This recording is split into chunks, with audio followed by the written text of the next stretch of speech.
One more item I want to hit, and then we'll go on to some other things. One more time, declaration of war. You know, I get a little annoyed at the mosquitoes out there who think they understand the founding and the Constitution, and they're out there telling us things that are not accurate.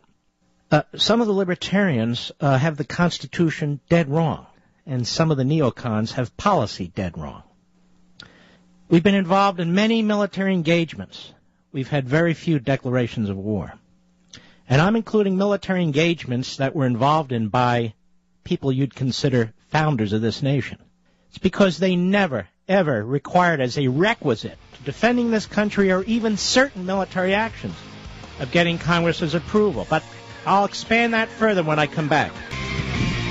During the Constitutional Convention, there was some debate, although not a lot, over war powers. Who would have what power? So I want to repeat this for those out there who write stupid stuff and are a little dense because they're advancing a dogma rather than an honest assessment of what our history is. You can see some of these morons on television, too. The language was originally Congress shall make war. The framers rejected that and instead replaced make with declare. The President of the United States, well, they made him the Commander-in-Chief. Now, why do you think they did those two things? Out of basic logic. They knew it was a dangerous world. Hell, they've been in a revolution. And by the way, after the revolution and the establishment of our government, it wasn't clear still that it would survive given all the threats that we faced. So there had to be a commander-in-chief who could act quickly to muster the forces to defend the nation. Not to muster the paperwork to send to the Congress to get Congress to decide if he should defend the nation. And keep in mind, Congress didn't meet all the time. Its members were all over the damn place. It took 2 or 3 days for some of them to even get to Washington. Communication was very poor. They were never going to give war-making power to Congress. As for declaring war, if you actually understand the original intent of the framers and the environment that they were living in, the declaration of war was a declaration to the world that we are in a state of war with XYZ country. More than anything else, it was also a diplomatic statement of fact. Congress declaring war. But the founders didn't want a monarchy either. They didn't want an all-powerful president who at all times could do whatever he wanted, even though we needed a commander-in-chief. And so the power of the purse could be applied not just to domestic activities, but certainly to foreign activities, including the United States military, at the time the Navy and the Army. And as Hamilton pointed out, it's the ultimate power, the power of the purse. So if Congress really believed that what the president was doing was not in the nation's best interest, it could cut him off at the knees. In other words, Congress has a power more powerful than the War Powers Act, which in my view is absolutely unconstitutional, which is why the left-wing Congress pushed it through over Richard Nixon's veto in 1973. Prior to 1973, Congress had the power to do what Congress has always had the power to do, defund. And as I pointed out 2 or 3 days ago, they did exactly that to end the Vietnam War. Exactly that. So while people are debating the War Powers Act, which is bizarre to me, why debate the War Powers Act? If Congress wants to cut off funding for the Libya, whatever it is, where are the bills to cut off the funding? To my knowledge, nobody's even introduced one, or if they have, it doesn't have any chance of passing. Therefore, I conclude from that despite the fact Kucinich and RuPaul are all over the place, speaking for the American people, they claim, Congress must, by its inaction, its unwillingness to submit bills to defund this action or this activity, they must support it. Now, most of the occasions in which war was declared by Congress was World War II, when FDR went to Congress on several occasions to get formal declarations of war. He didn't get formal declarations of war because there was any question of whether or not he could respond to Pearl Harbor, or immediately after Pearl Harbor, Germany's declaration of war against us. There was no question that as Commander-in-Chief, he had the power to defend this nation against an attack. He sought a declaration of war not because he wasn't going to defend this nation, but because he wanted to make it damn clear to the whole world that we were in a state of war with the Axis powers. And he did the same with Hungary. He did the same with several others. So if we are going to be true to the Constitution and our history, if we are going to actually be originalists and not push some kind of dogma, whether we're neoconservatives or libertarians, but I mean constitutional conservatives, then stick with the Constitution. We are constitutional conservatives.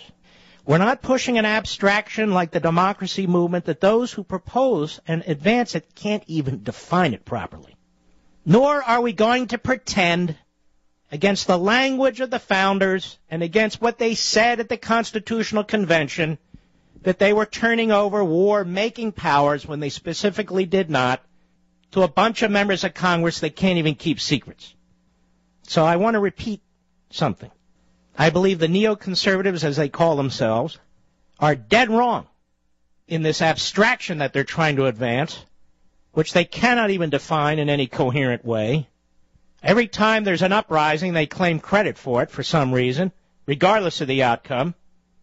The democracy movement. No, we want an America movement. Or some of the libertarians, not all, of course, but some who are largely anti-war, period. I mean, Ron Paul's right. Yeah, Ron Paul, great Ron. Ron Paul early on felt that the attack on 9/11 was provoked by us because of all our intervention in the Arab and Muslim world. That's why I dismissed him. I'm not going to back somebody like that, ever.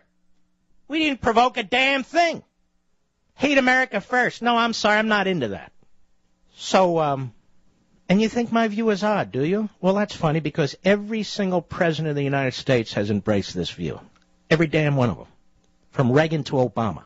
Now, when Obama was a senator, he took a different view. We know he's a hypocrite, but that's beside the point. And many members of Congress embrace this view, too. And yet, Dennis Kucinich, Dennis the Menace, he's all over the place, as if this guy ever understood the Constitution or demands that we comply with it when it comes to Obamacare. He could care less. He could care less. And, look, if I believed the Constitution gave all this power to Congress, I would tell you. I have no reason not to. But the notion that we have a monarch because the president has this authority is also bullcrap. And ultimately, Congress can cut his legs out from under him by denying funding, which it has done in the past. So don't buy all the ideological crap that's going on out there. You can do your own research. You can see what was debated, although it's not extensive, at the Constitutional Convention. Go to the Avalon Project. I go there. I also have an old worn book that I've used over the decades, which actually has Madison's notes from the Constitutional Convention, and I refer to those often when I'm trying to work through these things. So declarations of war have occurred more often in the last century than they did in our first century. Was it because all those presidents early on wanted to be monarchs? Is it because all those presidents early on didn't understand the Constitution and therefore violated it? No, this extreme reading by some of the libertarians of the Constitution simply not accurate. It just happens to comport with their quote-unquote dovish or anti-war view. I'm not dovish, I'm not anti-war, I'm not pro-war. The circumstances will determine the extent to which we engage militarily or not. I don't believe in some doctrine other than the doctrine of whatever is in America's best interest. That's my doctrine. Or this bizarre democracy project. Look, I'm not opposed to a democracy project in a particular country where there's an enemy and where we can effectuate it, rather than bring about terrorist extremists who seek to harm us. I thought the Marshall Plan was a great thing. That was a democracy project, but that doesn't mean you can do that at all times and all places and for all reasons. That's absurd. It's absolutely absurd. Might as well be Jimmy Carter's Human Rights Project or Obama's Universal Rights Project. They can't define those either, never could. They're unrealistic. And so why embrace them and make them a part of formal American national security and foreign policy? It's absurd. There, now I've pissed off everybody. So this one guy posts on Facebook, "You're wrong on this, Mark. I grew up in Valley Forge and studied the founders' original intent." Of course, the Battle of Valley Forge, or rather Valley Forge, I seem to recall that happened before the Constitution was actually ratified, but he grew up there, so he must know. A declaration of war is for one reason. The people who fight the wars, the grassroots, get to make the decision. The people who fight the wars get to make the decision?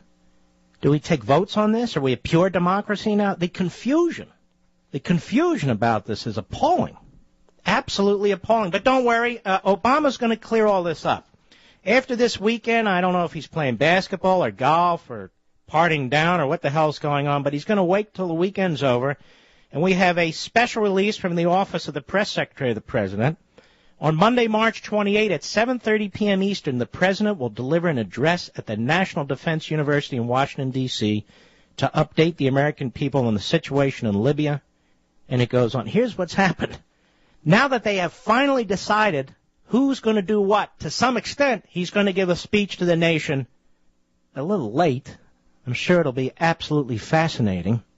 The UN actually knows more about what the hell's going on now than we, the American people.